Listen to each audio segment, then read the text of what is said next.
पर तो पूरे देश के वकीलों ने कस लिए। ये वकीलों पे हमले जो है बिल्कुल बर्दाश्त नहीं किए जाएंगे, चाहे कोई भी। अब अमित शाह साहब को सोचना है कि वो एक सीनियर लॉ ऑफिसर का और उनका नाम क्यों ले रहे थे हमें बार बार धमकाने के लिए। क्या उन्होंने ही भेजा था या उनके नाम का मिसयूज़ किया जा रहा था? अयोध्या मसले पे भी तो डे टू डे हियरिंग हुई थी। किसानों के भी मसले पे डे टू डे हियरिंग करके 4 दिन में खत्म कर देनी चाहिए हियरिंग। इसमें कौन सा बड़ा मसला है? आज हमारा दिल कितना रो रहा है कि सुप्रीम कोर्ट के बारे में लोग ये शक कर रहे हैं कि उन्होंने आरएसएस वाले बना दिए।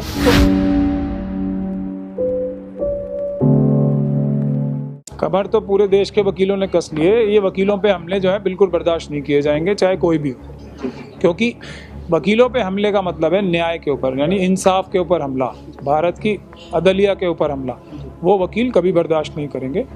अभी हमारा एक सिग्नेचर कैंपेन भी चल रहा है, जो चीफ जस्टिस साहब को गुजारिश की जा रही है। ये मेरे वाले इशू पे ही पूरे मुल्क से वकील जो है सिग्नेचर कैंपेन कर रहे हैं। उसमें हज़ारों सिग्नेचर्स जो हैं चीफ जस्टिस साहब को पेश किए जाएंगे कि इस प्रकार के जो इलीगल ऑर्डर्स पास किए जाते हैं उस पर मेरा इशू नहीं है। मेरा इशू भूल जाइए, मैं अपना इशू अपने आप, मुझे अल्लाह ताला ने इतनी हौसला और हिम्मत दी है कि मैं अपने आप अपनी केस की कार्रवाई करके इंसाफ की उम्मीद रखता हूं और ले भी लूँगा।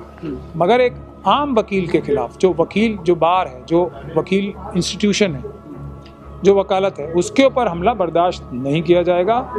हज़ारों लोग साइन कर चुके हैं उसके लिए।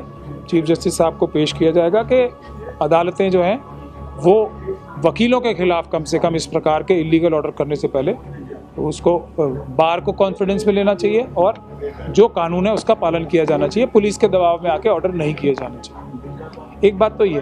दूसरी बात ये, प्रशांत भूषण साहब ने अभी एक सुप्रीम कोर्ट पे मार्च करने के लिए भी आज गाइडेंस दी है, तो उसके लिए भी तैयारी की जाएगी और जल्दी ही एक सुप्रीम कोर्ट के ऊपर मार्च का और प्रदर्शन का ऐलान किया जाएगा वकीलों द्वारा। मंशा सिर्फ एक थी कि जो सबूत हमारे पास आरएसएस बीजेपी के लोगों के खिलाफ हैं, जो सबूत हमारे पास सीनियर आईएएस ऑफिसर्स और दूसरे जो एक्टिविस्ट हैं, सोशल एक्टिविस्ट, जो सरकार की भ्रष्टाचार और गलत कामों के सबूत हमारे कंप्यूटर्स में मौजूद हैं, वो छीन के डिस्ट्रॉय कर दिया।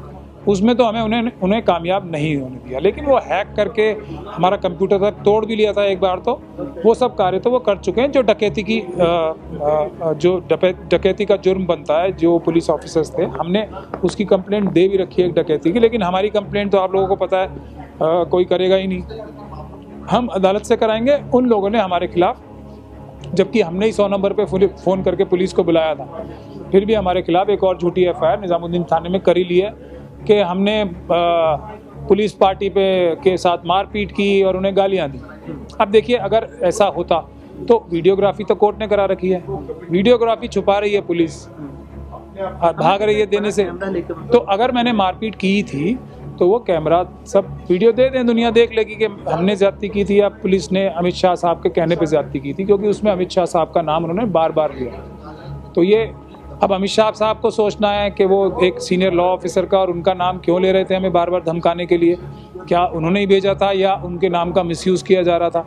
ये आप सोच लें। और ये सारे जो पुलिस ऑफिसर्स थे हमें बार बार ये भी बोल रहे थे, हमें पता है यहाँ कुछ नहीं है, कुछ नहीं मिलेगा, हमारा पर्पस तो आपका हार्ड डिस्क ले जाना है, आपसे सबूत छीन के मिटाना। ये देखिए, इसके लिए तो आपको भारत का संविधान, जो बाबा साहब डॉक्टर भीमराव अम्बेडकर ने बनाया था, बावजूद इसके कि सभी इंस्टीट्यूशंस इतनी कमज़ोर कर दी गई हैं, इसका फिर भी संविधान का डर बाकी है कि कुछ ना कुछ न्याय तो मिल ही सकता है संविधान के ज़रिए से एक गरीब आदमी को भी। तो संविधान से डर रहे हैं, इसीलिए संविधान को मनुवादी और ये सरकार भी ख़त्म करने की कोशिश कर रही है। उसके एग्जाम्पल सैकड़ों आपके सामने। ये किसानों का जो अभी है, ये लेटेस्ट एग्जाम्पल है। ठीक है, इस मामले पर तो वकील कम्युनिटी एक है, लेकिन किसानों के साथ भी हमारे पर बहुत चारों तरफ से दबाव आ रहा है। जितने भी शाहीन बाग के प्रोटेस्ट थे, वो सब हमसे कह रहे हैं कि एक बार फिर किसानों के समर्थन में शाहीन बाग के प्रदर्शन होने चाहिए, पूरे देश में होने चाहिए।